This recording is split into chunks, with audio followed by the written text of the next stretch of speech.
Қайырлы кеш.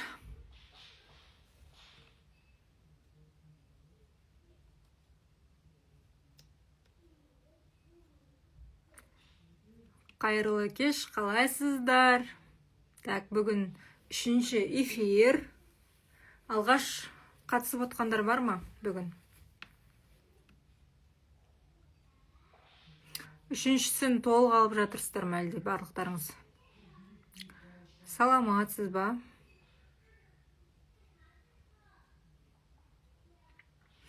Жиналып ала қойыңыздар. Саламатсыз ба?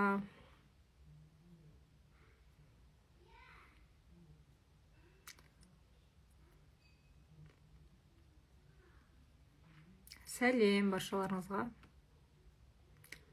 Саламатсыз ба? Керемет сәттілік тілеймін дейді, сізге де сәттілік болсын. Бүгін төлем жасадым, онлайн оқимын дейді, сәттілік сізге. Құдай қаласа, елге үлесіңізді қосатындай сондай бір маман болып шығыңыз. Екінші рет қатысуым дейді. Қалай, жағдайыңыз қалай терапиядан кейін? Алғашқы рет қатысып отырғандар бар екен. Кеш жарық, жақсымын, өздеріңіз қалайсыздар?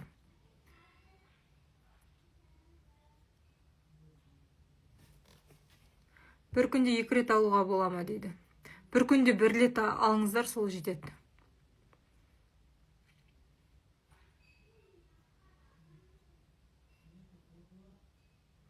Көкшетау қаласы, кім қай қаладан? Давайте жазыңыздар. Сосын менде Нүкістен, Өзбекстаннан, Қарақалпақстаннан, Монғолиядан, тағы қай жақ Россиядан тоже адамдар бар екен. Алматы қашан келесіз? Алматы құдай қаласа декабрь айында барам ортасында. Уже Алматыда менде оқушыларым, шәкірттерім дайын отыр, сақадай терапияға жазылған адамдар бар. Қатты грипп болып жатырмын дейді. Алматы. Алғаш қатысып тұрмын, алдыңғы екеуін сақталған видеоңыздан көрсем бола ма дейді. Болады, көрсеңіздер. Мен шықтым онда тізімді құшақтап. Давай, Самал, сәттілік. Самал мана офлайн алды. Бірінші рет қатысып отырмын. Америкадан дейді. Америкаға жалын сәлем. Кеш жарық Түркістан, Қарақалпақстаннан. Мен де төлем жасадым, бұйырса ниеттеніп отырмын дейді. Гүлшат ханым, қайырлы білім болсын. Кеш жарық. Маңғыстау, Ақтау, Ақтөбе. Мен сабақ алғым келеді, бірақ кәсіпиім жоқ. Ол түкте де сылтау емес. Сабақ алғыңыз келсе. Шымкент қаласы. Цветін қалай көресіңдер дейді. Не мынау? Не әңгіме мынау? Ненің цветін? 3 күн қайталап ем алуға бола ма? Бірінші күнді алылмағам дейді. Болады, осы сақталған эфирлері тыңдаңыздар. Офлайн терапия қанша болады? Алматыдан қазір айтамыз ол жөнінде. Мен де бірінші рет қатысып отырмын. Төлем қалай жасаймыз? Қазір айтамыз. Естіп алыңыздар, түсініп алыңыздар, жалпы. Қалай келдіңіз, бұл қасиетіңіз туралы қашан білдіңіз дейді. Мен жалпы 5 жыл болды осы салада жүргеніме. Сол анам ауырып, содан ізденіп кеттім. Солай өмірдің өзі алып келді. Яғни анамның ауру себебімен мен ізденіп кеттім да, рухани білім алдым. Ол кісі қайтқан кезде қаншама білімдерім қалған. Сонымен бойымдағы қабілетті ұштастырып, қазіргі таңда адамдарға көмек берудемін. Мен Ақтөбе қаласынанмын. Дәл қазір мені Ақтөбе қаласынан тыңдап отырсыздар. Қалай рассрочка жасалады? Қазір айтамын. Так, бүгін соңғы эфир, соңғы мүмкіндік, соңғы жеңілдік, барынша енді соңғы, мысалы, тегін терапияда сіздерге бұлай мен 3 күн өткізбегенмін. Терапияның өзі 150 000 теңге тұратын терапияны 3 күндік. Сіздер барлығы теп-тегін алып жатсыздар. Еще бұл терапияда қаншама жарық күштер жұмыс жасап жатыр, жоғары вибрация болып жатыр. Былайша айтқан кезде бұл жерде қатысып отырған адамдардың барлығы бақытты адамдар ғой, таңдаулы адамдарсыздар. Барлықтарыңызға сәттілік. Ондай болса мен жайлап сабағымды бастай берейін, кіретіндер кіріп алар. Бүгін сіздерге жалпы сол прана сабағы туралы ең алғаш соны түсіндіремін. Және қуат көзі оларға қалай әсерін тигізеді, сіздер неден тазарынасыздар, соны түсіндіремін. Дауысым естіліп тұр ғой, сіз өзіңізден болмай тұр дауыс негізінде. Сондықтан қазір бәріңіз мұқият тыңдап отырыңыздар. 2 күн естімей қалсаңыздар, 3-ші күнде мүмкін жақсы түсініп қаларсыздар. Жақсы? Ішім өтіп құстым дейді, өте керемет күшті тазалану болып жатыр сізде.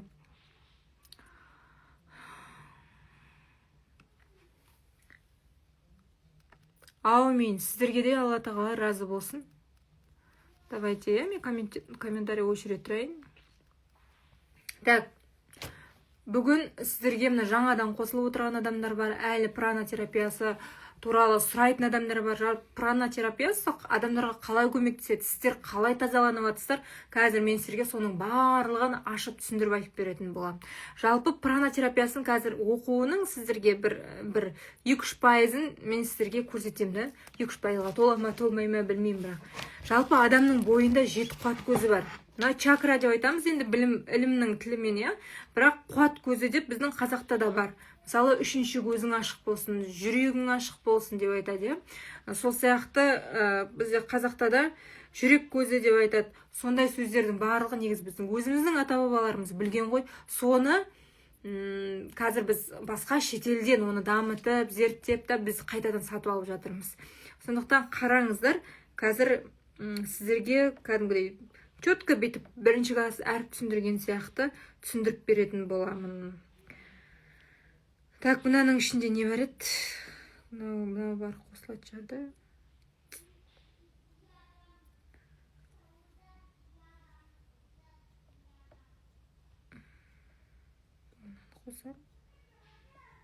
Адамның бойындағы әрбір қуат көзі түрлі бойымыздағы қабілет таланттарға жауап береді.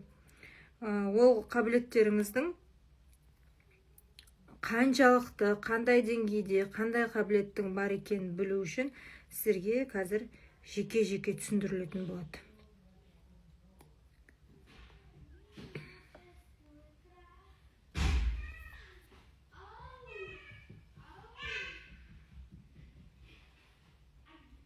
Так, қараңыздар. Адамның бойында мынандай бізге көзге көрінбейтін 7 қуат көзі болады. Бұл 7 қуат көзі түрлі деңгейде жұмыс жасайды. Ең бірінші мынау жерде тұрған, міне қызыл болып тұрған, ол біздің құйымшағымызда орналасады. Бұл біздің күш қуатымызға, энергиямызға жауап береді. Жерден алатын энергиямыз және ата-бабамыздан алатын энергиямыз міне біздің құйымшағымызда орналасады. Не үшін сіздерде құйымшақ, сүйек, буын әлсіз болса текпен байланысты деймін. Өткен себебі мына бірінші қуат көзімен байланысты. Адамның сүйегі, құйымшағы әлсіз болса, сүйектерде проблема болатын болса, және қорқыныш, жата беру, апатия, стресс, осылардың барлығы бір аяқтың байлануы, кез келген істің, шаруаның бір өнбеуі, олардың барлығы мына бірінші қуат көзінің төмендігінен болады. Міне бірінші қуат көзі. Бұл қуат көзі керісінше жоғары болған кезде адам энергияға толы, барлығын жасап тастағысы келеді, шапқылап жүреді, шаршамайды, иммунитеті мықты болады, сүйектерде мықты болады.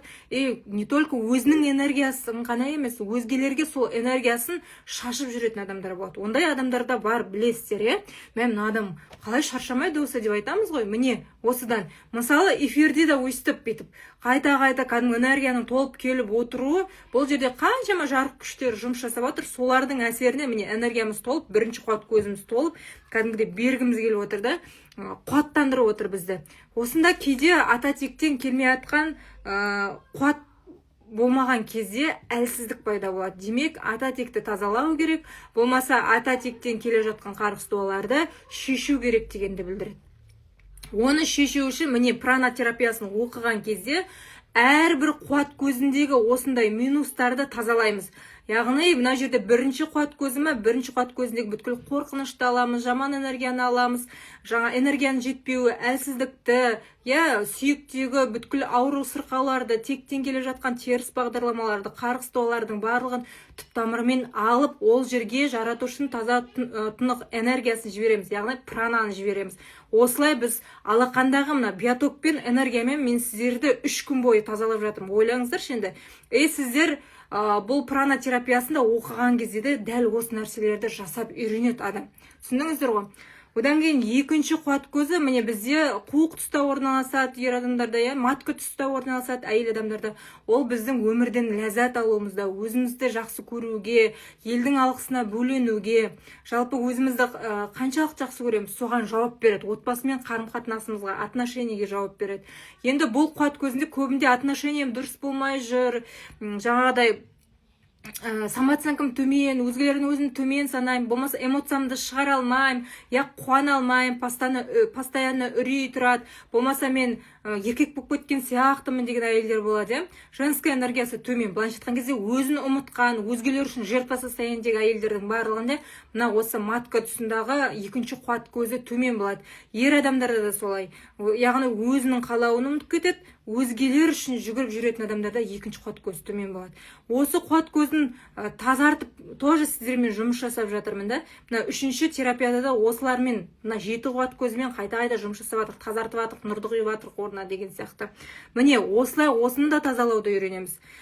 Бұны тазартқаннан кейін адамның бойында, бір кіттай мелочтан да, кішкентай нәрседен де мәссаған бұрын мен бұны қалай байқамағанмын деген сияқты бір аңғарымпаздық пайда болады. Бір түрлі нәзіктік пайда болады, бір жаңағы тыныштық пайда болады. Кез келген тіпті даладағы тербеліп тұрған ағаштың өзі бір керемет болып тұрғандай сезім болады. Міне осылардың екінші қуат көзін тазалаған кезде осындай сезімдер болады. Отношение дұрысталады, қарым-қатынас, күйеумен, баламен, отбасымен, айналадағы адамдармен, енемен, анамен, әкемен деген сияқты. Осы екінші қуат көзі жауап береді. Екінші қуат көзі төмен адамдар постоянно внимание жетпейтін адамдар болып жүреді.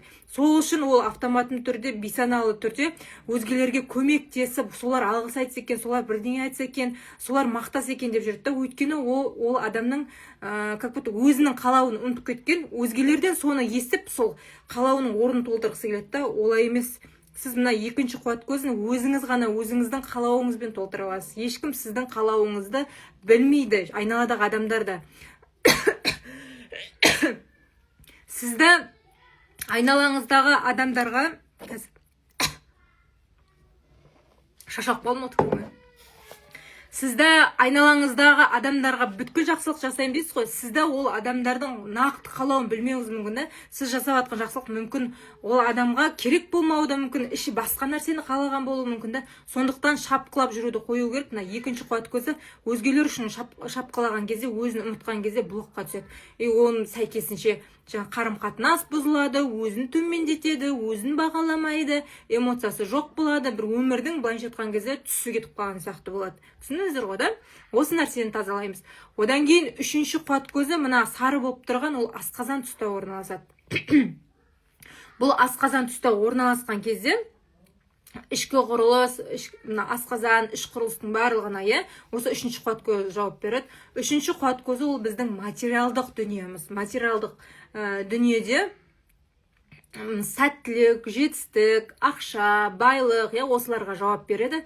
Көбінде асқазан, ішек, бауыр, бүткіл ішкі құрылыстарының бүткіл ауруының себебі де осы үшінші қуат көзінің төмендігінен болуы мүмкін. Бұл төмен болған кезде қалай әсер етеді адамға? Жаңадай ішкі органдардан әсерін тигізеді, блокта болған кезде ақшадан қысылу болады, қандай да бір сәттілік бойына кетіп қалған сияқты болады, бір қандай шаруа істесе де жолы болмай, сондай нәрселер болып жатады. Осылардың барлығы мына үшінші қуат көзі блокта болған кезде болады. Түсіндік қой да?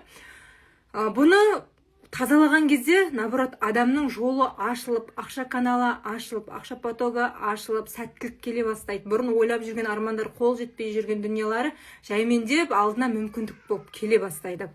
Одан кейін төртінші қуат көзі жасыл болып тұрған, міне ол жүрек көзі. Жүрек көзі бұл деген біздің енді жүрек көзі айтып тұрғанда жүрегімізде орналасады. бұл жерде жүрек көзі төмен болған кезде мына өкпе, реніш, кек, салқындық, қаттылық, өзін жалғыз сезіну, үрей, қорқыныш, осылардың барлығын жүрегін жаулап алады. Яғни сен өкпелеген сайын, ренжіген сайын жүрек көзің жабыла береді. Жүрек көзі жабылу деген ол сізді бойыңызға жаңа қаттылықты салады, жүрегіңізге нагрузка түсіреді. Былайша айтқан кезде сосын бір орында тұрып қалуға тоже әсерін тигізіп тұрады. Жүрек көзі жабылған кезде бір жаңа істі бастауға бір қорқақтап тұрады. Осы жер комфортный, осы жарайды деген сияқты бірізбен ғана андай однолюб дейміз ғой, сондай болып қалады да. Ал жүрегі ашық адамдар жаңа кең пейілді болып келеді. Бәрін де үйренгісі келеді, бәрі қызық болады ол адамға, бәрін жақсы көріп тұрады, бәріне махаббат береді. Сондықтан осы жерде біз махаббатты ашумен жұмыс жасап жатырмыз, Одан кейін 5-ші қуат көзі ол біздің горловой чакрамыз, мына тамақ чакрамыз. Араларыңызда бар шығар. Мен ойымды ашық жеткізе алмаймын, жаңа қысылам сөйлеуге, жаңа ән айтқым келеді, бірақ ұялам, тілек айтсам болды, қосыла салғым келіп тұрады дегендеріңіз бар шығар. Және де тамақтан постоянно проблема, жөтел, қысу, өксік тығылу, тіпті жасын шығара алмау, эмоциясын көрсете алмау, осылардың барлығы мына 5-ші қуат көзі төмен болған кезде болады. 5-ші қуат көзі төмен болу деген сөз, ол жаңағыдай тамақтың ауруларына, тыныс алу жолындағы ауруларға әкелуі мүмкін. Бұл ашық болған кезде, бұнымен жұмыс жасалған кезде әдемі сөйлеуде үйренесіз, жаңағыдай былайша айтқан кезде сөздер жақсы шыға береді. Ал егер ойын ашық жеткізе алмаса, бұл адамдар кейде ер адамдар болса, бір боқтап жіберуі мүмкін, ойын жеткізе алмаған үшін, сөзін өткізе алмаған үшін, сөзінің өтуі де қиын болады. Горловой чакрасы төмен болса, сосын айтады, ой, Главчик, қойшы, оған айтқанша мен өзім жасай салайыншы деген сияқты. Сондай постоянно өзінің бүйтіп іштен тығып, бойындағы қабілет таланттарын тығып жүре береді. Көп сөйлемейтін адамдар да болады. Сондықтан мына қуат көзімен тоже жұмыс жасап жатырмыз. Осы қуат көзін ашқан кезде бойындағы қабілеттер ашылып кетеді, таланттар ашылып кетеді. Одан кейін 6-ші қуат көзі. 6-ші қуат көзі төмен болған кезде бұл адамдар логикамен көбірек жұмыс жасайды. Бірінші ойды жұмыс жасайды. Қорқыныш бірінші келеді ойларына. Ойбай, ондай болып қалса ше, мындай болып қалса ше деп. Сосын бір армандауға, қиялдауға, жоспар құруға жоқ, себебі сенімсіз, алды бұлыңғыр, ол нәрсені елестете алмайды. Сондықтан басы ауырады, постоянно уайым, постоянно қорқыныш, былайша айтқан кезде миы осы адамды басқарып отырады. Логика солай жұмыс жасайды. Ал керісінше интуиция жұмыс жасаған кезде, мына 6-ші қуат көзі жоғары болған кезде интуиция жұмыс жасайды. Интуиция жұмыс жасаған кезде айқын түс көру, білімді жақсы сіңіру, және де алдын болашағын нақты жоспарлай алу, ойларын басқара алу, бойында сенімділіктің пайда болуы болады. Мида бір тыныштық пайда болады. Кейбір айтып жатады, терапиядан кейін как будто миымда ештеңе жоқ сияқты, бір пустота болып қалған сияқты деп жатады. Сол кезде ол 3-ші көзбен жұмыстың жүргендігін білдіреді. Мына бас аурудың барлығы сол 3-ші көз төмендеп кеткен кезде сондай болып жатады. Енді біз адам болғаннан кейін бұл қуат көздерінің барлығы түрлі күйге жаңа айналып тұрады, потому что біз эмоцияға берілеміз, түрлі адамдармен кездесеміз, тірі болғаннан кейін сондай болып тұрады. Сондықтан әрбір қуат көзіңнің деңгейіндегі бүткіл нәрселерді жақсы деңгейде ұстап тұру, ол сіздің қолыңызда болады. Тазартып береміз, тазартамыз, тазартылады ол нәрсе, постоянно сонымен жұмыс жасап отыру керек. Одан кейін 7-ші қуат көз, ол біздің Құдаймен байланысымыз, бүкіл дені сау адамның бойында ашық болады. Енді сіздерге түсінікті болып жатыр ғой, Так, енді жалпы бұл қуат көздері қараңыз, мына құйымшақтағы нәрсе ауруларға да жауап берді. Құйымшақтағы нәрсенің барлығы, мына тізе буын, варикоз, остеохондроз, неше түрлі артрит, артроз, сүйек, буын аурулары бар ғой, артық салмақ даже, солардың барлығын тоже емдеуге мына терапия жасап жатқан кезде соған тоже жауап береді. Мына бірінші қуат көзін көтерген кезде солардың барлығына әсерін тигізеді. Одан кейін екінші қуат көзі. Екінші қуат көзі бұл жерде емделген кезде маткадағы нәрселер келіп жатыр. Кеше айтып жатыр әйел адамдар, мен месячный келіп жатыр, қан сияқты выделение келіп жатқан сияқты деп бірнеше адам жазды. Ол нәрсе не? Ол деген сіздің женский энергияңыз ашылып жатқандан көрсетеді. Яғни сізге айтып жатыр да, әйелсің ғой сен, міне әйел екеніңді сезінше дейді. Месячный ол енді әйелдің әйел екенін сезіндіруге келетін белгі да. Сондықтан осы чакраның ашылып жатқандығын білдіреді. бұл жерде тек матка, эрозия, неше түрлі аурулар бар ғой, салқын, воспаление деген сияқты да, соның барлығынан тазарына, төмен болған кезде соның барлығына белден ұстауға, соның барлығына әсер етеді. Тіпті балалы болмай жүрген әйелдерге де осы терапияны жасау арқылы осы екінші қуат көзін көтеріп, тоже солай жұмыс жасауға болады. Оған бірақ бірнеше сеанс керек болады. Одан кейін үшінші қуат көзінде асқазан ішек жолдарын айттым, асқазан ішек жолдары, мына жерде тұрған бүткіл бүйрек, бауыр, өт жолдары барлығын тазалауға көмек береді. Одан кейін жүректен бастап жүрек, өкпе, мына жердегі бүткіл қалқанша без, сол аяққа қарай жауап береді.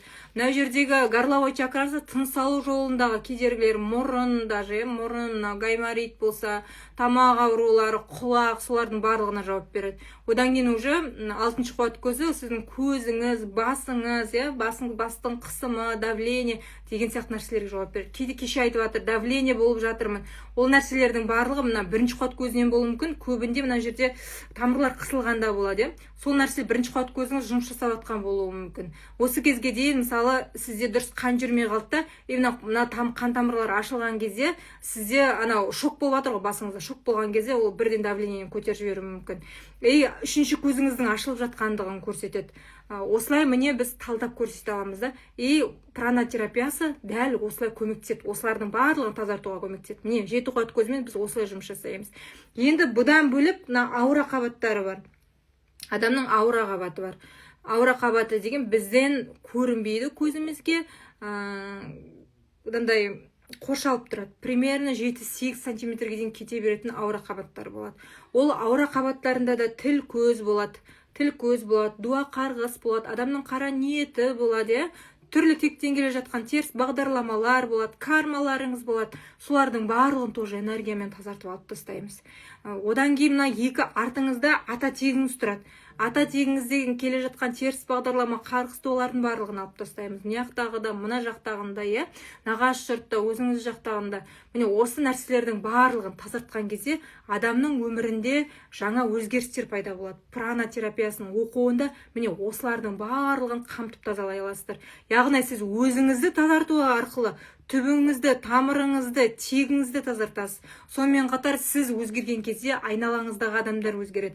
Тіпті отбасыңызға да әсерін тигізеді жақсы жаққа қарай өзгеруге. Түсіндіңіздер ғой да? Міне біз осылай жұмыс жасаймыз. Осы қуат көздерімен жұмыс жасаймыз, аура қабатымен жұмыс жасаймыз. Сол кезде сіздерде міне 3 күн бойы трансформация болып жатыр. Міне осы нәрселердің барлығы ойлаңыздар, тазарынып жатыр. Осы нәрселердің барлығы бойларыңыздан тазаланып жатыр.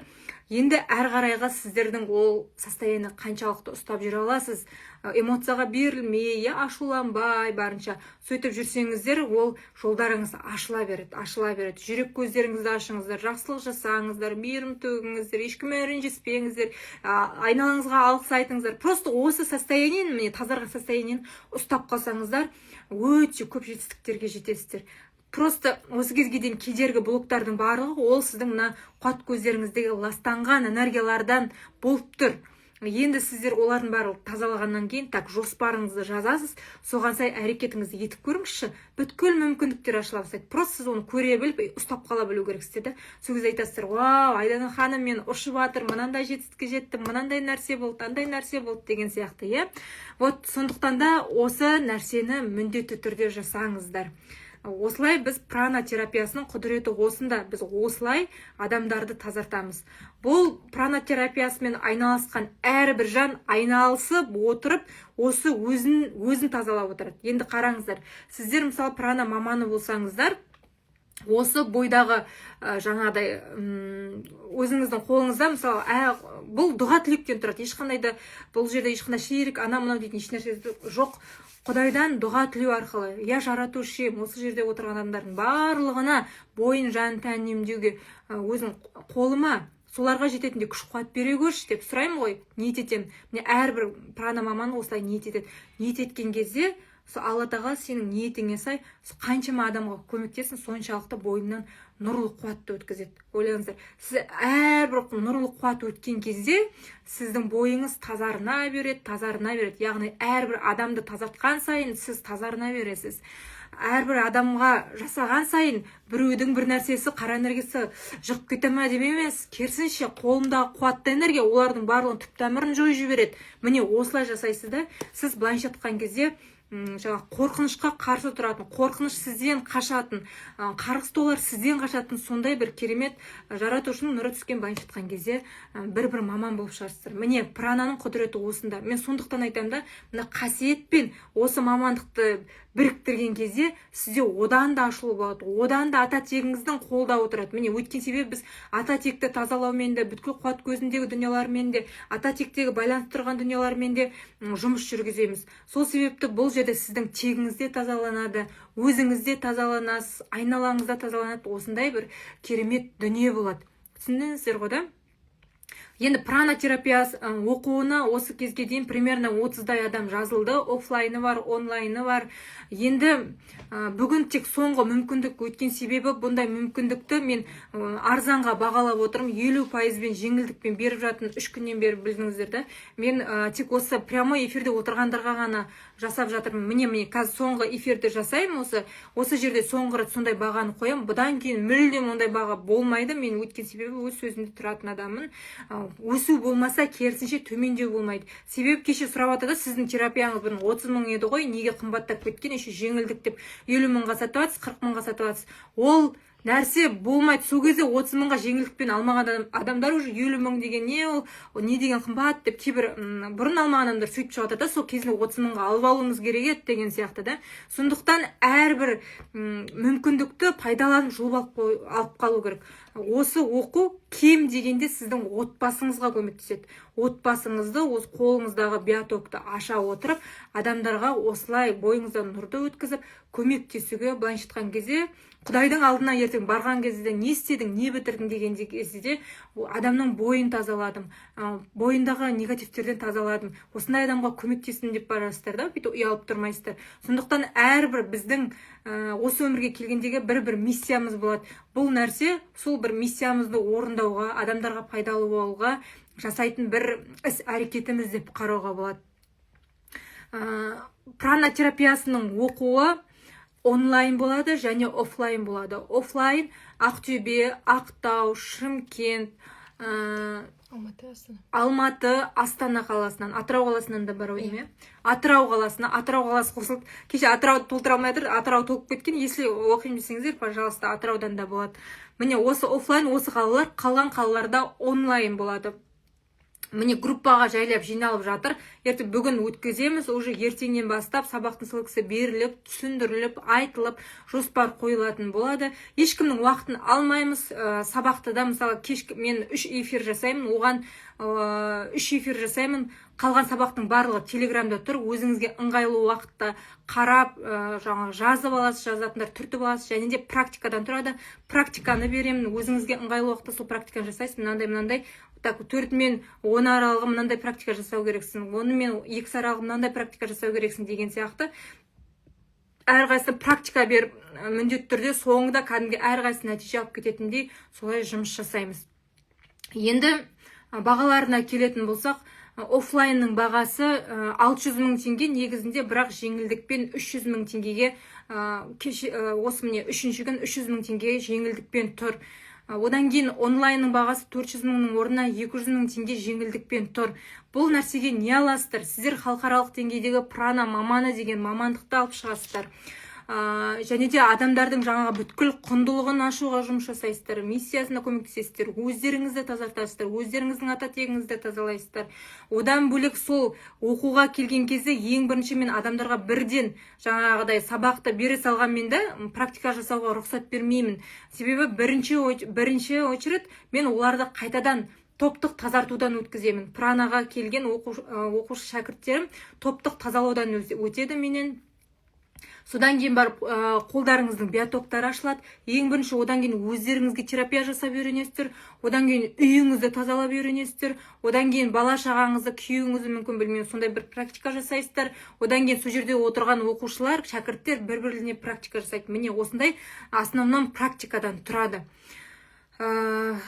Осы нәрселер кіреді. Енді құндылығы өте жоғары, барынша осындай жеңілдікпен қойып қойдым. Мүмкін сіздерге пайдалы болар, осындай жеңілдікті күтіп жүрген боларсыздар. Себебі бұрын прананы зерттеп жүрген, қарап жүрген адамдар болатын болсаңыздар, білесіздер, прананың бұндай арзанға сатылмағанын, құндылығын жаңағыдай түсірмейтінін білесіздер. Сондықтан осы мүмкіндікті сіздер пайдаланып алып қалсыншы. Бойындағы қабілеттерін, қасиеттерін қандай да бір ізденісте жүрген адамдар осы нәрсемен айналысыншы деймін. Себебі мен осы кезге дейін бірнеше жолдан өттім. Анда да соқтым, мында да соқтым, Міне мен сіздерге бүйтіп жүрмей, мен сіздерге міне нақты қай жерден тапқанымды, қай жерден жолды тапқанымды мен сіздерге айтып жатырмын, және де дәл солай кеңес беремін. Тек қана пранотерапиясын оқып алып болды, мен сатып отырған жоқпын. Осы кезге дейін өткен жолым бар, жинаған опыттарым бар, Ол жерде чакралогия сабағы беріледі. Чакралогия сабағы бонусқа беріледі. Жаңағы мен айтып отқаным барлығын түсініп аласыздар. Чакралогия сабағы ол менің ең бірінші миссиямды анықтауға, анамның не үшін ауырғанын анықтауға, не үшін мен өмірге келгенімді білуге, тегім қандай нәрсе беріп тұр, соның барлығын білуге көмектесті. Сол сабақты мен бонус ретінде сіздер білсінші деп қосып қойдым осы сабақтың ішіне. Бірінші осы чакралогияны оқисыздар, соны түсініп аласыздар, әбден ұғынып, содан кейін барып пранаға кірісетін боламыз. Жаңағы айтылған 6 қала бойынша офлайн жүргіземіз, қалған жерлердің барлығында онлайн жүргіземіз. Түсіндіңіздер ғой да? Содан кейін терапия алуға болады. Терапия осы айтылған 6 қала бойынша терапияға келсеңіздер болады.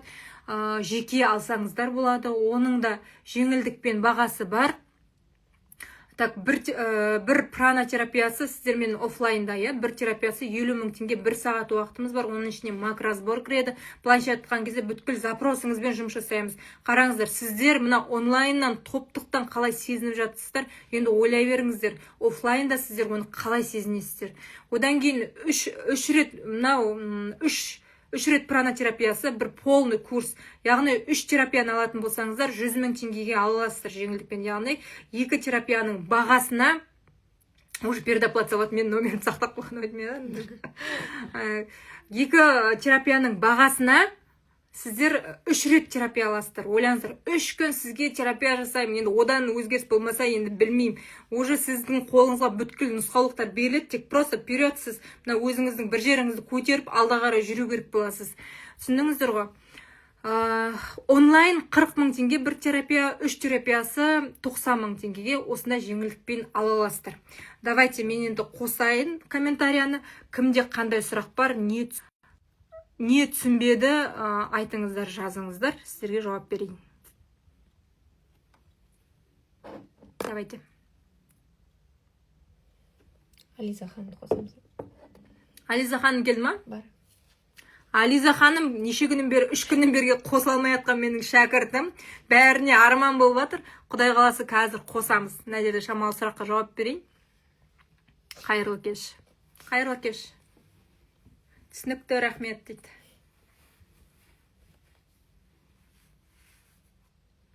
Астанаға мен уже декабрьде барамын. Астанадан тоже оқушылар, офлайн оқитын жандар дайын тұр. Офлайн терапияға жазылған жандар тұр, жазыла аласыз. Декабрьдің ортасы. Рассрочка дейді. Қайырлы кеш, үй ала алмай жүр. Жазып жүрш, голдпен сұрап жатыр уже. Голдпен жаңа рассрочкаға қалай не істейді. Энергетическаның бағасы да сонда 50 000 теңге, бір реттік бағасы. Одан кейін 3 рет энергетическа алған адамға 2 рет прана жасап берем. Оның бағасы 100 000 теңге.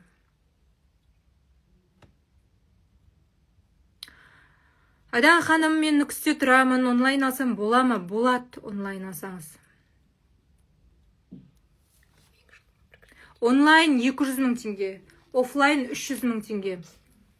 Енді қараңыздар, офлайнға жазылған жандар бірден 300 000 теңге төлемеңіздер. Себебі 100 000 теңгесін, ертең мен сіздердің қалаларыңызға барам ғой, сол кезде төлейсіздер. Пока 200 000 теңгесін төлеп қойыңыздар, сосын жаңағы өткен онлайн сабақ сіздерге беруім керекпін да. Сосын ертең сіздердің қалаларыңызға барған кезде сіздерде фундамент тұрады, и уже 3 күн бойы керемет жұмыс жасаймыз. Онлайн сабақ алсақ, Ақтауға офлайн сабағыңызға қатысуға болады ма? Онлайн сабақ аласыз, 100 000 теңге төлейсіз де, Ақтауға офлайнға келесіз содан кейін. Ақтаудағы адамдардың бәрі солай алып отыр. терапия өткен жоқ, үлгердіңіз. Онлайн сабақ примерно 2 аптадай жүреді. Енді ол жерде адамдардың тапсырманы тез орындауына байланысты, пысықтығына байланысты, иә, сондай нәрсе болады. Но бірақ онлайн сабақ сіздерге постоянныға қалады, бірақ мен прямо эфирге кірем, сол кезде міндетті түрде кіру керек боласыздар. Одан кейін кері байланыс постоянны бар, және де халықаралық деңгейдегі прана маман деген сертификат аласыздар. 3 терапияны бір күнде жасамаймын, 3 терапияны 3 күнде жасаймын.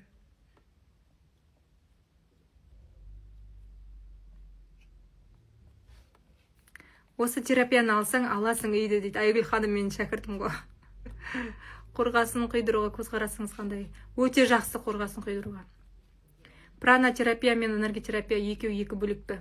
Пранотерапия мен энергочистка екеуі екі бөлек. Екі бөлек болғанда бағыты бір, жаңағыдай жұмыс жасау бір, тазалау бір. Просто энергочисткада бүткіл ақпаратты айтады. Сіз ол жерде фотоңызды ғана жібересіз, мен сіз туралы бүткіл ақпаратты айтамын. Сол бүткіл мына жаңа көрсеткен чакраларыңызда, аура қабаттарыңыздың әрқайсысына бар, қандай сущностьлер отыр, сізге қалай әсер етіп отыр, қаяқтан қосылған, солардың барлығын, былайша тегіңізге барып, соның барлығын айтып беремін. Ол уже аудиозапис түрінде беріледі. Оған оқу жоқ, оған кәдімгідей қасиеті бар, мықты көретін, үшінші көзі бар адамдар керек. Себебі сондай адамдар алып кетеді. Оқу мен дайындап жатырмын, бірақ әлі жүрексініп жүрмін, соны шығаруғашы. Но пранотерапиясы барлық адамдарға болады. Бірақ екеуінде мақсаты бір, екеуі де бірдей тазалайды, екеуі де бірдей жұмыс жасайды мықты. Қалай түсінбей қалдым. Өте керемет түсіндірдіңіз, мың алғыс. Екі сұрақ бір-біріне қарама-қарсы. Фототерапия қанша? Фототерапияның бағасы 3 рет аласыз, полный курс 50 000 теңге. 3 рет жасаймын фотоңызбен. Энергочистка да бар. Бұл сабақ сіздерге 3 күн бойы прана болғаннан кейін энергочистка туралы ақпарат бермедім. Себебі қазір араластырсам, сіздер уже прананың өзіне жерде қабылдай алмай жатқан адамдар да бар. Бірінші рет көріп отқан адамдар бар. Сондықтан бұл жерге араластырудың мүлдем қажет жоқ. Мүмкін бір тоже кезегі келер, энергочистка туралы да бір ақпарат берермін, тазарту жүргізермін.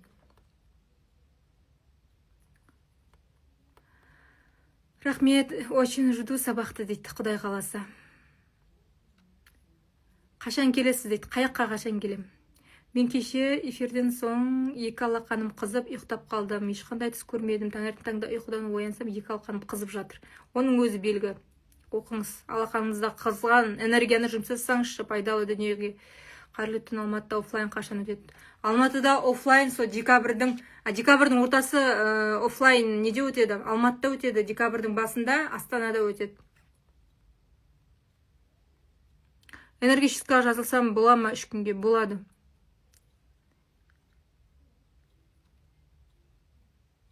Жолдасымның арқасына алақанымды қойдым дейді. Керемет. Сіздер деген 3 күн тегін терапияның өзінде ашылып жатқан сияқтысыздар ғой. Онлайн сабақ сағат нешеде болады? Онлайн сабақ дайын тұр, өзіңізге керек уақытта оқып аласыздар. Босаған уақытта сізге ешқандай қиындық келтірмейді. Ал эфир өткізетін болсам, осындай кешкілік бүткіл нәрсені жайландырып, жайбарақат болған кезде өткізем. Космоэнергетикаға мен көзқарасым негізі бәріне жаңада не қарайтын дедім мен ше, фильтрмен нормально деген сияқты, потому маған космоэнергетикадан тазарынған бір 3 басындай клиент келді. Андай ішінен бір инопланетян сияқты сущностьтер шықты да. И бір космоэнергетика оқыған бір қыз келді.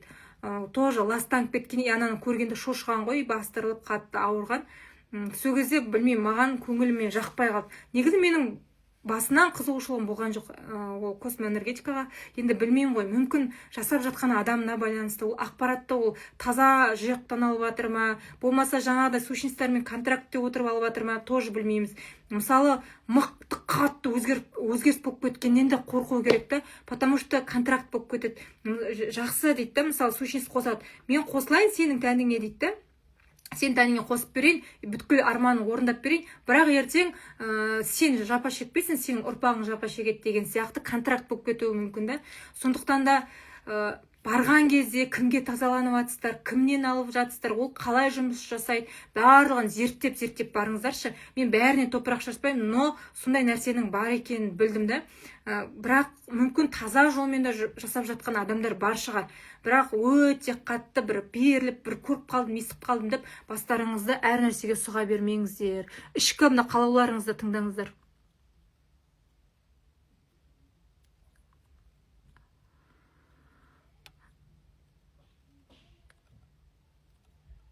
Емдейтін адамды сыртынан тазаласа бола ма? Өзі қарамайды тазалық. Жоқ, адамның рұқсаты керек. Сіз мысалы біреуді тазалайтын болсаңыз, оның рұқсатынсыз тазалай алмайсыз. Егер ол тазалайтын болсаңыз, сіз біреудің былайша айтқан кезде территориясына, жеке шекарасына кіріп кеттіңіз. Ол ұрлықпен, біреудің үйіне ұрлықпен түскенмен бірдей. Сіз егер ол нәрсені жасайтын болсаңыз, мүмкін тазалайсыз ана адамды, Құдайдың рөліне кіріп тұрсыз. Бүткіл нәрсесін сіз өзіңізге алып аласыз да. Ол адам мүмкін өту керек, сабағы бар шығар да. Ол адамға өзіне түсінік келу керек. Мен тазарынам, мені тазартшы, мен осылай тазарғым келеді, осы жаман әдетіне құтылғым келеді деген сияқты адамда қандай да бір кішкентай болса да түсінік болу керек тазарту үшін. Ол сіздің мысалы 13 жастан асқан, 15, ладно, 13 жастан асқаннан кейін балаңыздан да сіз рұқсат сұрайсыз, терапия жасап берейінші де. Я жақсы десе жасаңыз. Ал өйтіп айтпаса, мүлдем рұқсатынсыз жасауға болмайды. 13 жасқа дейін балаңыз ғана жасауға болады. Қалғандардың бәріне рұқсатын сұраймыз. Тек жасауға болады. Мысалы, комада жатады адам, қандай да бір жақын қиналып жатқан кезде қызының, ұлының, әйелінің айтуымен жасауға болады. Атак өзінің рұқсатынсыз тірі адамның өйтіп жасауға болмайды. Еш алақанымыз ештеңе сезбейді, интуициямда онша емес, оқу қонама сонда да дейді. Қонады. Кеше Алмагүл, кеше эфирде болсаңыздар, Алмагүл ханым вообще мен онда еш нәрсем жоқ дейді. Қолымда сезбейді, бірақ тупо жасай бердім дейді. Ештеңе де сезбеймін, мен көрмеймін, но просто айтшы пайдалы болсыншы, мен білімді алайыншы, толықтырайыншы деп алдым дейді. Жасай бердім, қандай результаттар көргенін айтты. Балаларына, күйеуіне, айналасындағы клиенттеріне қаншама результат көрсеткенін айтты. Ол жасап практикамен шығады. Ашасыз былайша айтқан кезде қабілеттеріңізді тығылып атқан. Сосын айтасыз, мәссаған, менде мынандай қабілет бар екен ғой дейсіз ғой. Қайырлы кеш. Түсімде басымда шашымның алдында үлкен жапырақ қайызғақ болып кетіпті. Енді не істеймін деп жатырмын. 2 күнгі алған терапия мощ болды, рахмет дейді. Қайызғақ болып жатса, демек бойыңыздағы анандай таракандар бар ғой, соның барлығы шығып жатқандығын білдіреді. Ол жақсы, тазарынып жатқанды білдіріп тұр. Былайша айтқан кезде сіздің санаңыз тазаланып жатыр. Яғни негізі адамдарға беретін біліміңіз көп, бірақ мына ойыңыздың шатасуымен кедергі келтіріп тұрған ғой, сол шатасу ойлардағы мазасыздықтардың барлығы тазаланып жатқандығын білдіреді. Қайырлы кеш, керемет түсіндіріп отырсыз. Сіз кімнен оқыдыңыз прананы? Мен кеше бірінші, екінші эфирлерді қарасаңыздар айттым. Мүлдем түс көрмеу норма ма? Энергетика онлайн 40 мың бөлімші. Қазір сол 40 мың емес, қазір 50 мың болып тұр. Не дейді? Айтпақшы, мен де түс көрдім, бірақ ұмытып қалдым, не түс көрген. Фото несін жазып отырсың, жеге. Фото мен энергетика мен пранотерапия ма дейді. Фото мен энергетика бөлек, прана бөлек. Өзің отбасыңа прана оқу қанша тұрады? Қазір айтам. Түсімде үйдің кілтін алыптын, бірақ есіктері есік қойыпты. Демек, өміріңізге бір жаңа өзгерісті алып келіп жатырсыз. Россиядан айтыңыз, просто через Каспий банк төлеймін, кредит алмайым, просто бөліп төлеуге бола ма дейді. Просто бөліп төлеуге болмайды. Просто болғанда рассрочка болмаса, так. Басқаша білмедім енді. Мен вообще бет алды түс көрмеймін, анда-санда болмаса, ол нені білгісі айтасыз. Балаларға өтуге болады, балаларға өте күшті көмектеседі. Балалардың барынша полясы таза ғой, оларды тазалау өте жеңіл болады. Тез результат береді. Айдана ханым, қазір ағам Қазақстанда тастайды, мен жазып қойыңыз дейді. Жазыңыз, чек жіберіңіз, аты жөніңіз жазыңыз. Жанат Бақыттан оқыдыңыз ғой, сол 2 шуба деген не дейді? Жанат Бақыттан мен осыдан 4 жыл бұрын оқыдым, регрессологияны оқыдым. 2 шубаны сол нақты білмеймін, тоже энергетика сияқты, соған тоже шақырып жатыр. Құдай қаласа, сол түнде запроспен ұйықтағанмын, бірақ сол жаққа баруым керектігін тоже айтып тұр екен. Оқуға. Астанадан прана Айдананың номерін бересіз ба дейді. Не дедіңіз ал? Менің номерімді сұрап отырсыз ба? Мен мына жерде 26-27 деген номер жазылып тұр. Адамның ішінде сущность бар екенін қалай білуге болады? Адамның ішінде сущностьтың бар екенін ашуланған кезде, енді бүткіл адамда негізінде сущностьта болады, жаман энергияда болады, барлығы болады. Біздің энергиямыз сорып тұрған. Егер сіздің қандай да бір өміріңізде кедергілер болса, демек сол нәрсеге кететін, соның жолын ашатынға жұмсайтын энергияңызды бір сущность сорып тұр дегенді білдіреді. Тазалау керек. Оны қандай сущностьтың бар екенін, қалай бар екенін энергетикада анық көрсетеді. Ал пранада ештеңені зерттемейміз, қарамаймыз, полностью бәрін алып тазартып тастаймыз, бүйтіп шоп. Жоқ, үйді тазарту бөлек. Сущностьтарды көрем. Неше түрлі сущностьтарды көрем. Оны прана энерготерапия бойынша тоже бір сабақ өтермін бір алдағы уақытта.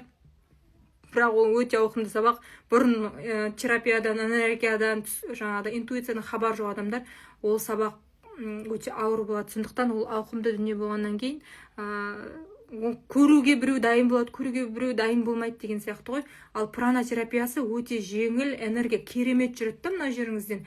И тазалап тастайсыз да, ол кез келген адам жасай алатын осындай керемет дүние.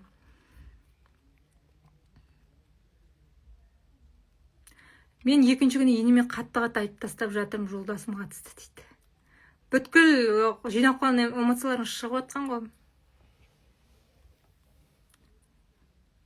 Нелер болса қарарсың, жаңағы не.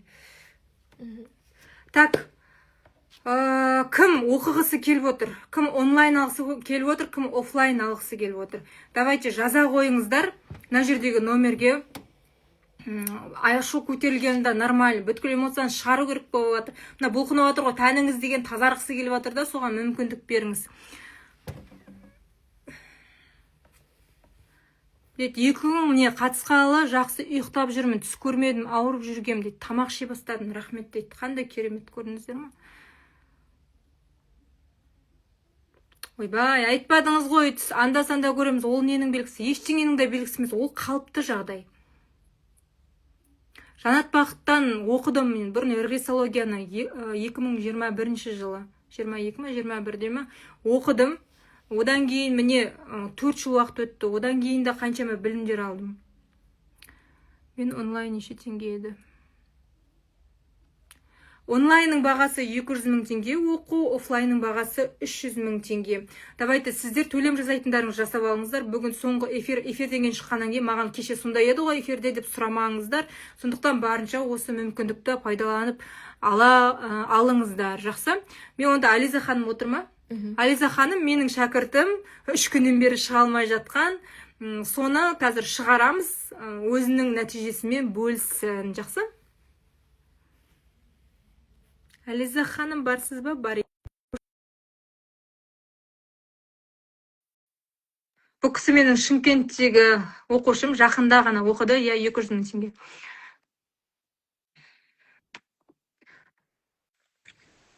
Саламатсыз ба, Ализа ханым, қалайсыз? Қалдарыңыз қалай? Сізбен бір жүздесу арман болды ғой 3 күн бойы. Ой, айтпаңыз. Мен өзім уайымдап несіп кеттім ғой. Қалдарыңыз қалай? Жақсы, жақсы, шүкір. Өзіңіз қалайсыз? Жақсы, тамаша. Сіздің оқығаныңызға примерно 1 айдан кетті ма? 1 ай болды, ровно 1 ай болды ғой. Ровно 1 ай болды. Міне 1 ай болды. Ализа ханым Шымкент қаласынан сол жаққа барып, мен офлайн оқытқанмын. Так, Ализа ханым жалпы оқуға келер кезде қандай да бір үрей, қорқыныш болды ма? Не айтасыз? Мысалы, ойланып отқан адамдар бар да, мына жерде мен оқи аламын ба, қалай болады екен, алып кете аламын ба деп отқан адамдарға. Сізде болды ма? Ойбай, мен алып кетемін, осындай жетістікке жетем деген. Жоқ. Мүлдем болған жоқ. Менде бір ондай қорқыныш бір нәрсе болған жоқ. Бірақ енді именно ақшасын төлейтін кезінде кішкене ойландым, қалай болар екен бұл деп. Сонымен таңертең шешім қабылдап, сонымен курсты алдым ғой. Енді үйрену барысы маған мүлдем қиын болған жоқ. Менде андай чувство болды, как будто я это знаю деген сияқты да. Бір өмірімде бір білетін сияқты, как будто солай кірісіп кеттім да, сосын кейін менде бүйтіп особо сұрақтар да болмады. Бір оңай болды маған. Аха. Иә. Енді Жалпы айта иә, беріңіз. басында жасап жүрген кезде болды кішкене қорқыныш, қалай болар екен, қазір алдымда жатқан клиент не деп айтады екен. Мен бірінші қыздарымнан бастағам ғой, алғашқы клиент қыздарым ғой. Бәрін жапқызып. Олар прям күшті нәрселер айтты, сосын кейін андай не істеп кеттім өзімде. Мынау керемет нәрсе екен ғой шынымен деп. Негізі мен оқымас бұрын жасап көргем, прана өзіме. Өте жақсы болған. Мен енді қанша уақыттан бері жеңілдеп солай жүру мен үшін мынандай арман болып кеткен ғой. Мына прям иықтар, мойын барлығы үнемі ауырып жүретін. Содан кейін ондай нәрсені сезген жоқпын ғой мен, ондай ауырлықты. Өте жеңіл. Бір негізі өзім 24 сағат уайыммен жүретін адаммын мен. Уайым көп, ананы да ойлап, мынаны да ойлап. Солардың бәрін қайда кетіп қалғанын білмей қалдым ғой. Керемет. Енді сабақ сізге қаншалықты қиын болған жоқ па? Сабақтың түсінуі, өтуі қалай болды? Мүлдем қиын емес. Оны кез келген адам жасап кетеді деп ойлаймын. Жасап кетпесе де ол былай клиенттерге жасап кетпесе де өзі үшін, өзінің тазалығы үшін, үйдің тазалығы, жұмыстағы жаңағы қолым босап қалса, жұмыста кабинетін тазалап шығам ғой. Қандай жеңілдік. Енді ол бүйтіп клиенттермен жұмыс істеп мынандай ақша тауып кетпесең де өзіңді тазалап отыру, отбасыңдағы бала шағаңды, туыстарыңды емдеп, бүйтіп жанын жағы не дейді, бір жадыратып, уайымдарын сейілтіп ше, бір енді айта алмаймын ғой, бір керемет жеңілдік сыйлайды да адамға. Соның өзі үлкен бір адамға берілетін бір андай не деп ойлаймын мен. Қалай айтсам болады енді. Бір одан артық адам ешнәрсе жасай алмайтын шығар деп ойлаймын енді, білмеймін. Өте жеңіл, түсінікті, иә, сабақтың барлығы сіз үшін? Иә, өте жеңіл. Сосын кейін Айдана ханым сіздің де түсіндіргеніңіз, ешқандай мынандай ғылыми андай тілдер, теория, ондай ешнәрсе жоқ. Практика жасауға өте жеңіл, қазақша жалпақ тілде әдемі түсіндіресіз. Сол ұнады. Как будто мен өзімді көрген сияқты болдым ғой сізден. Әйтпесем сізді танығаныма мен көпте болған жоқ. Өзім қатты ауырып жатқан кезде Инстаграмнан шығып қойғансыз, мен сіз туралы мүлдем ештеңке білмейтін едім. Көрдім, как будто бір танитын адам сияқты бір сондай чувство болды да. Жалпы алдыңыз келген кезде сізде бойыңызда қандай да бір қабілет, қасиет, болмаса бір энергия, биоток, сондай нәрселердің бар екенін білдіңіз ба? Сөйтіп келдіңіз ба оқуға? Жоқ, ондай менде ондай биоток бар. Мен осылай алақаныммен бір ем жасай аламын деген нәрсе мен бір үш ұйықтасам түсіме кірген нәрсе емес. Бірақ нумерология, астрология, мен ондай нәрсеге қатты қызығатынмын. Соны кішкене жасап жүретінмін. Оказывается, осындай нәрселерге қызығушылық танытып, бүйтіп жасай берсең, біз мына 6-шы чакрамыз дейміз ғой, жаңа 3-ші көзіміз деп.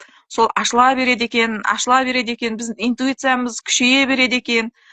Жасаған сайын біз өзімізді дамыта береді екенбіз ғой. Әрине.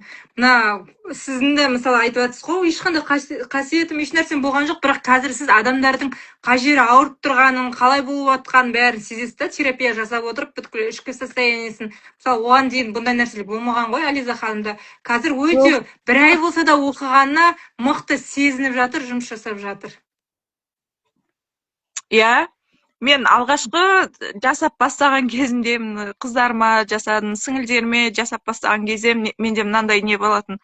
Оның қай жер ауырып жатыр, мен тура сол жерім ауырып, мен уайымдап кететін, масқара, мынау осылай жасап жүрсем мен не болады екен, қалай болар екен деп. 1-2 сағат ауырып, мазам болмай, мысалы үшін біреу грипп болып жатыр ма, менің мұрным пышылдап, тамақтарым жыбырлап, жөтеліп, 1-2 сағат жүретін тұқым. Қыздарым бар грипп болды сол кезде жасаған едім да. Сосын кейін енді сонда да жасай бердім. қорғанды жақсылап қойып деген сияқты өзім әрекеттерін жасап. Ал енді қазір уже ол жоқ. Бірақ жаңағы жасап жатқан кезінде, мысалы үшін адамның қай жері ауырып жатады, менде сол жерін белгі береді уже. Болды, ары ештеңе демеймін. Сразу сұраймын клиенттен, сізде осындай болып жатыр десем, иә дейді. Уже ертең жасаған кезде жаңа оны сезбесем, айтамын, сіздің мына жеріңіз қойды ма десем, иә дейді. Сосын кейін уже практиковать ете беріп, сондай бір керемет өзіңді дамытады екенсің, жаңағы біздің алтыншы көзіміз керемет ашылады екен, интуициямыз, даже бір адамды кетіп бара жатқан кезде түріне қарап қалсаң, той, мына адам не істеп жүр екен, неғып бұндай болып жүр бұл деп, қазір бір адамдар болады ғой, көп ойын ойнайтын, сондайға кіріп кеткен адамдар көп қой. Қасынан өтіп бара жатамын да уже сразу біліп қоямын, мен суретін көрсем сразу біліп қоямын, мына ойын ойнап жүр ау деймін, или болмаса мынау бір нәрсе бүлдіріп жүр ау деймін. Керемет күшті Бөтен адамдарды өйтіп, өзім таңғаламын. Өзің аурасың ба сонда деп жатыр да. Кейбір кезде мықты сезімтал адамдар болады, сондай сезіп кетеді өзінің тәнімен.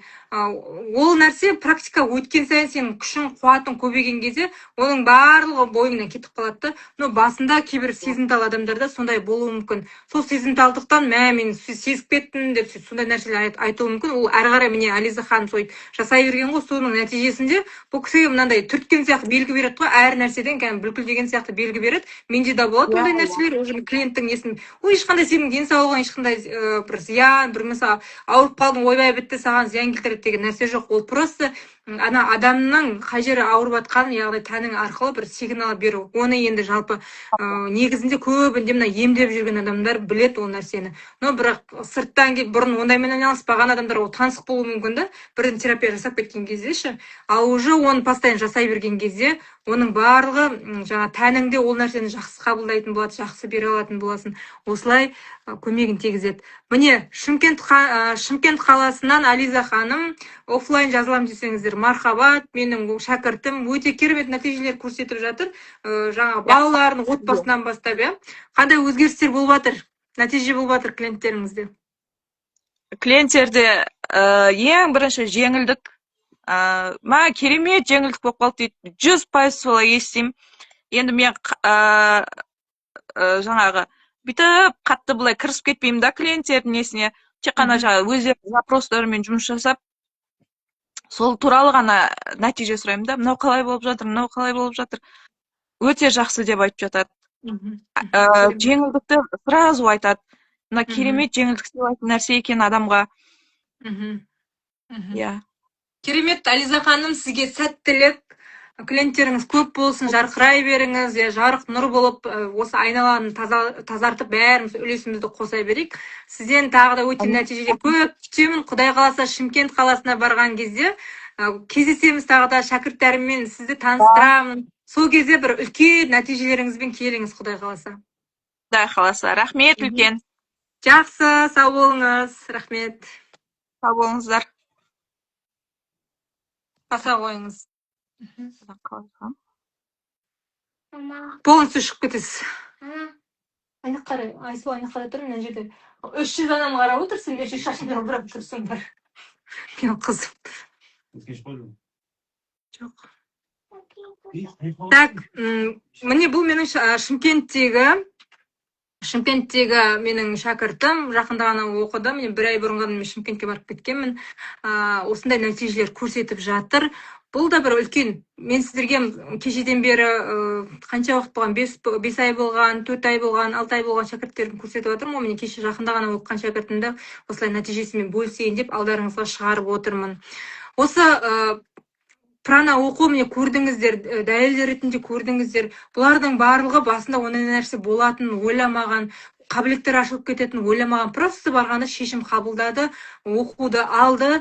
и ары қарай міне нәтижесін өздері таңғалады да. Мен группам бар, кеше де айтып жатырмын ғой, бәрі жарысып жатады, мә саған осындай болады екен, мынандай болады екен, клиенті мынандай отзыв айтқан кезде кәдімгідей энергияң көтеріледі екен деген сияқты алғыстарын күнде жаудырып отырады.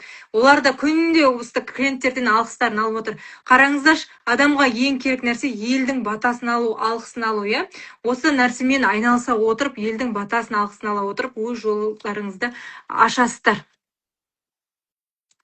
Түсіндіңіздер ғой? Астана қаласында Құдай қаласа мен міне декабрьдің басында барамын, жазылсаңыз болады.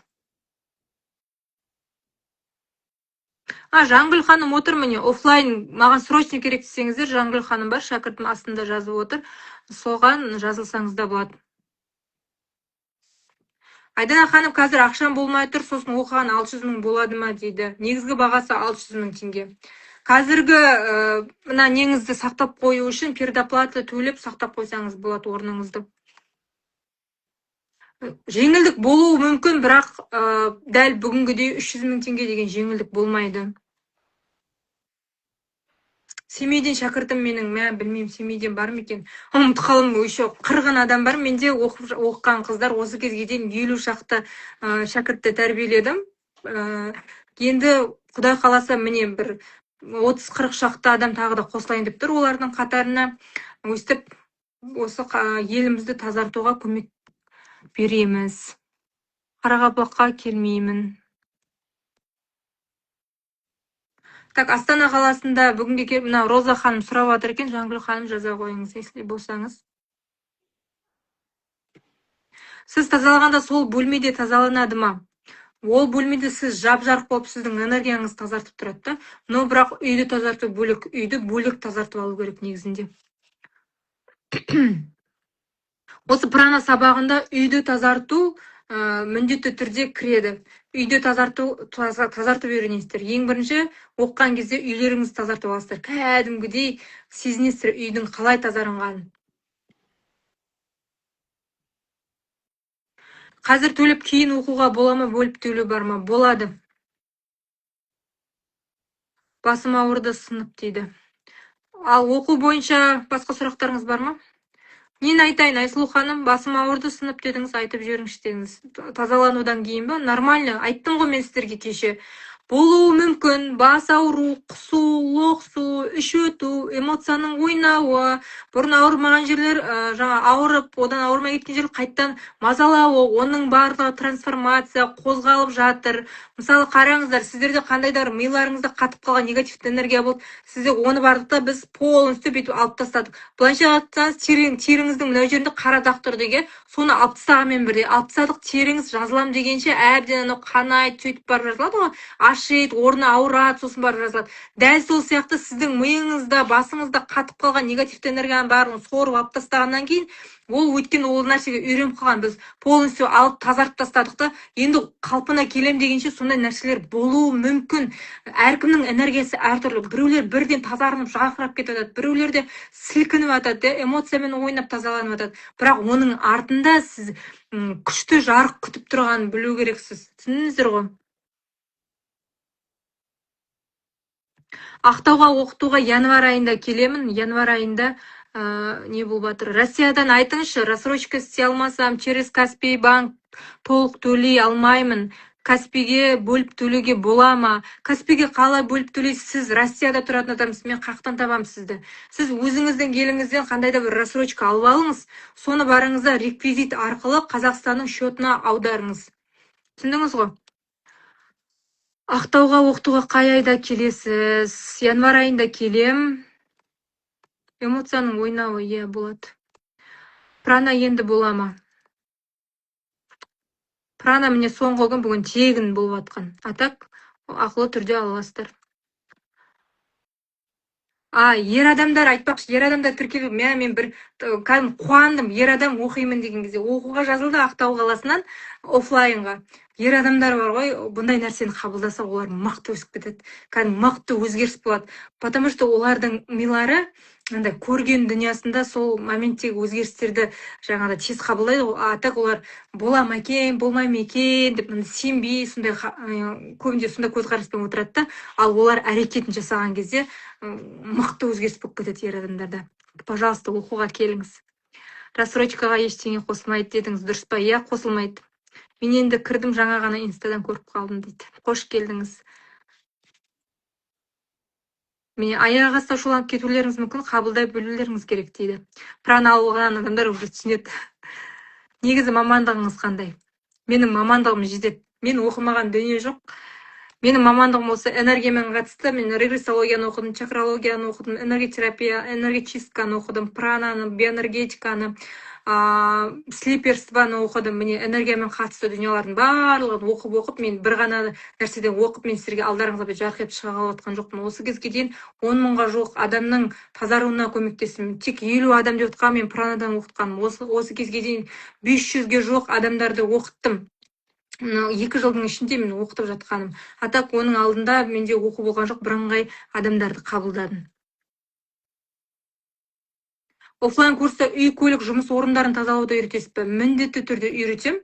Үйді де, көлікті де тазалайсыздар, бизнесті де тазалайсыздар. Клиенттің жақсы келуіне, көліктің сатылуына, үй болса үйдің сатылуына тоже барлығын үйретіп берем.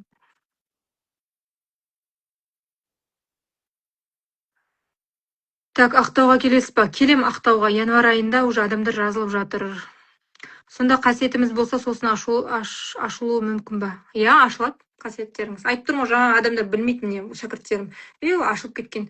Сөйтіп терапия, прананы жасау арқылы ашыла бересіз. Ақтау мені тарта береді. Ақтауда менде адамдар көп. Мен Асатаяқ берді ғой Шопан ата.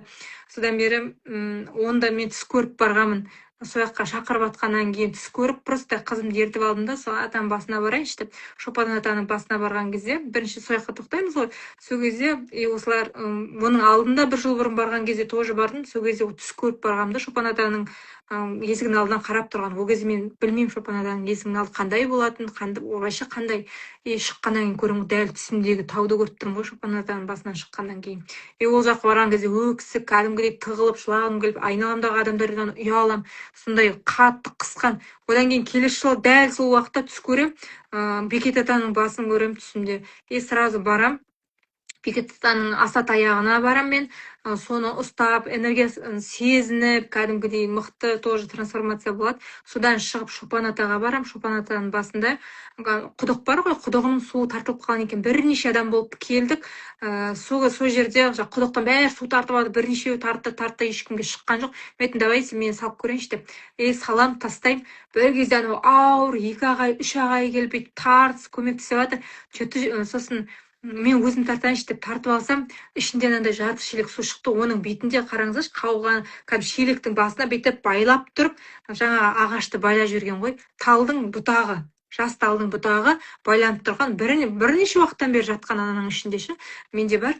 Соны бүйтіп байлап жүргенде маған ана бәрі су шықты мә деп, ана үшін ағаштың шыққанына бәрі таңғалып отыр. Мәссаған, сіз адам қарамайсыз ба, сіз бүйтпейсіз ба, сөйтпейсіз ба деп, мен еш нәрсе айтқан жоқпын. Маған берген сый шығар дедім де, қабыл алдым да, сол жерде сумкама салып, осы Ақтөбеме алып келдім. Как будто маған өзіме әйтеуір ол сиқырлы таяқша сияқты, кәдімгі бір сый сияқты болып көрінеді. Міне, осы қайта Ақтау мені тартып шақырып тұрады ғой, былайша айтқан кезде.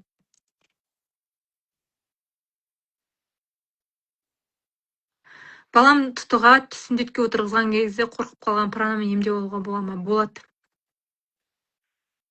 Ең бастысы омыртқа сколиоз түзеле ме осы пранадан дейді. Сіздің ол жеріңізге кедергі келтіріп тұрған блоктардан тазартады. Сіз Айхан ханым әлі отырсыз ба? Сіз бірінші күннен бастап отыр едіңіз ғой. Даже просто массаж жасағанда алақан қызып, точка интуитивный точка түсіп кетесің. Күйеуім, сен массажды оқыдың ба деп таңғалады. Керемет. Космоэнергетиканы оқымаймын. Осы терапиядан кейін қандай өзгерістер болуы мүмкін? Қандай терапия болуы мүмкін? Өзіңіз өміріңізге бақылаңыз. Әркімде әртүрлі өзгерістер болады. Енді қараңыздар, мен жаңа басында айтып кеткен қаншама блоктар бар, солардан тазарған кезде сіздер ойлаңыздар, қандай өзгеріс болуы мүмкін енді. Офлайн Алматы қаласында, Ақтөбе қаласында, Атырау қаласында, Ақтау қаласында, Астана қаласында, Шымкент қаласында болады. Міне осы 6 қала бойынша болады. Мен бірінші рет прана алғанда бір әйел маған сенде қасиет бар деп айтқан. Ол нені білдіреді? Нені? Өзі сізге айтып беріп тұрсыз.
Вот келіңіз, осы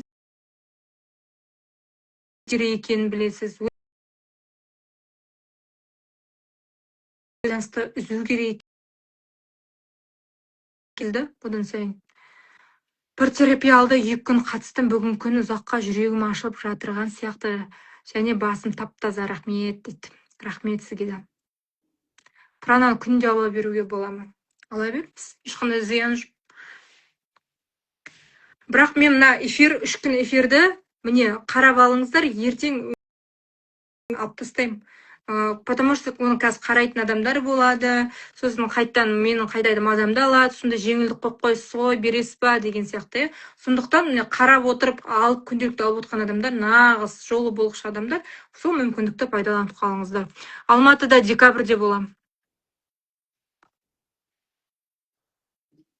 Пранаға ақша болмай жатыр, үй жағдайында қалай тазалаймыз? Үй жағдайында бәріңіз білесіздер, тұзбен тазалайсыздар, Құран сүремен тазалайсыздар, адыраспан түтетесіздер, қандай да бір сондай нәрселермен тазалай аласыздар ғой, бірақ ол уақытша барлығы. Оның барлығы иісі кеткеннен кейін, Құранды сөндіргеннен кейін барлығы тығылған нәрселердің барлығы үйіңізге қайтып келеді. Сондықтан міндетті түрде чистка, энергетикалық чистка жасаған дұрыс. Роза ханымға жазып жібере ғой. Менің қолымда да бір неме бар, бірақ қалай защита қойып білмеймін. Келіңіздер оқуға, пожалуйста, айтып отырмын ғой.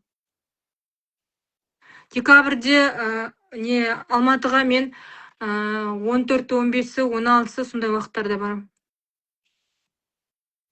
Аутизмге жасай бересіз, әсер етеді тоже. 3 күндік эфир тұр парақшада, ертең өшіремін. Ертеңге дейін қарап үлгере аласыздар.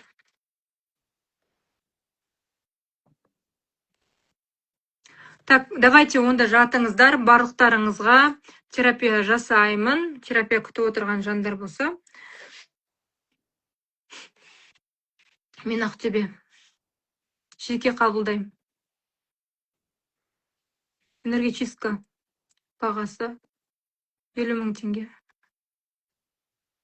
Давайте жатып алыңыздар. Аяқ қолдарыңызды босатыңыздар, отырыңыздар, болмаса тұрсаңыздар болады. 5 минут өтініш дейді. 5 минут жайғасып алыңыздар. Алматыға офлайнға барамын бұйырса, онлайн ала беремін қазір дейді. Жақсы. Қайырлы түн. Не алып жатсыз, Алима ханым? Оқу ма? Жатқан кезде телге қалай қарай? Басыңызды жаныңызға қойып қоясыз.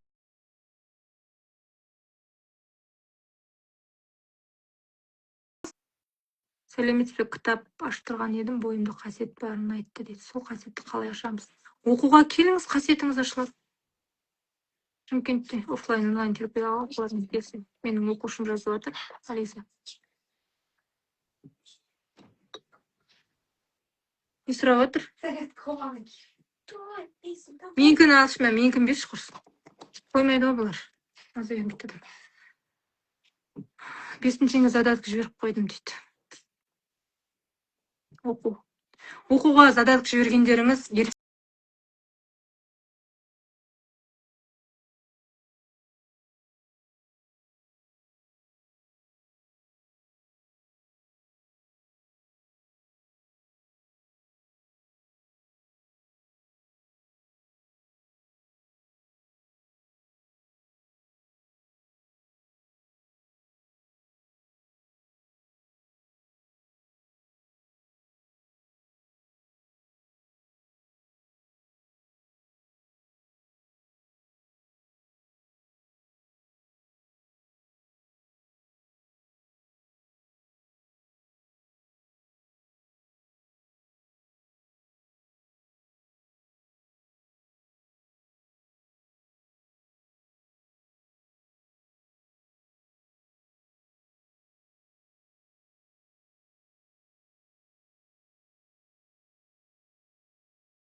Құттыбай ата деген ол қай жақта?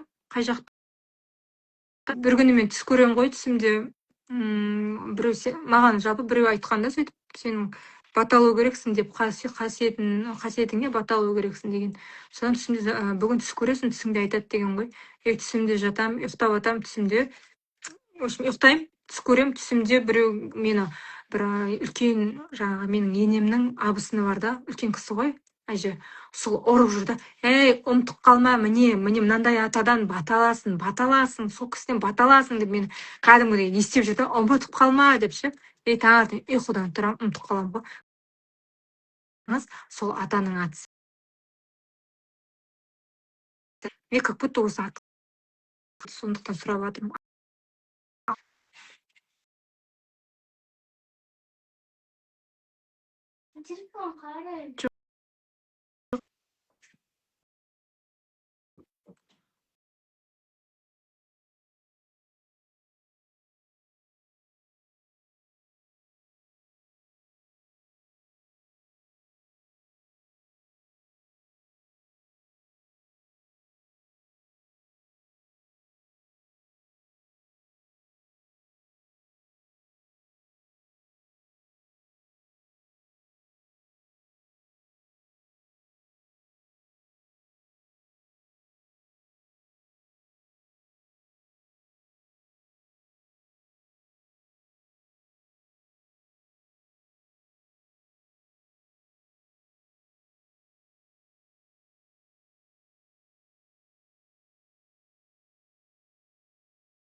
ол жерде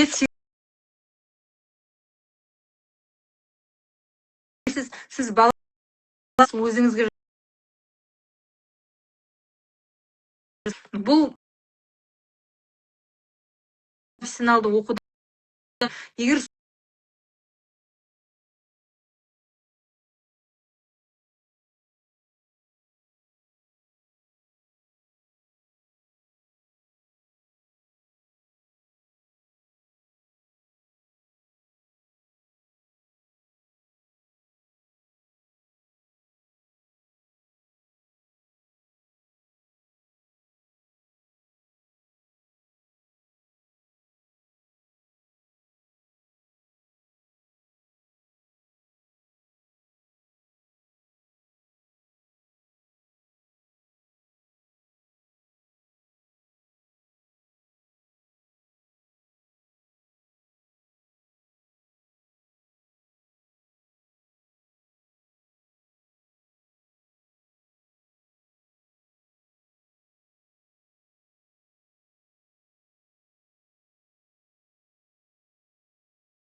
ал 200 мыңның оқуы ол